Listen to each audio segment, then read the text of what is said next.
সরকারি বেসরকারি MBBS BDS এর 2025-26 শিক্ষাবর্ষের ভর্তি পরীক্ষার ফলাফল রোববার বিকেলে প্রকাশ করা হয়েছে। এবার পাশের হার 66.57%।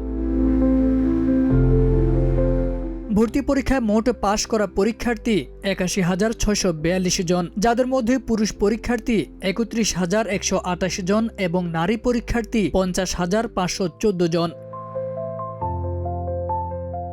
এর আগে গত শুক্রবার এমবিবিএস ও বিডিএস কোর্সের ভর্তি পরীক্ষা অনুষ্ঠিত হয়েছে। 1,20,440 জন পরীক্ষার্থী পরীক্ষায় অংশ নেন। অংশগ্রহণের হিসেবে আবেদনকারীর মধ্য থেকে 98.21% পরীক্ষার্থী পরীক্ষায় অংশ নেন। অনুপস্থিতি ছিলেন 2,192 জন পরীক্ষার্থী।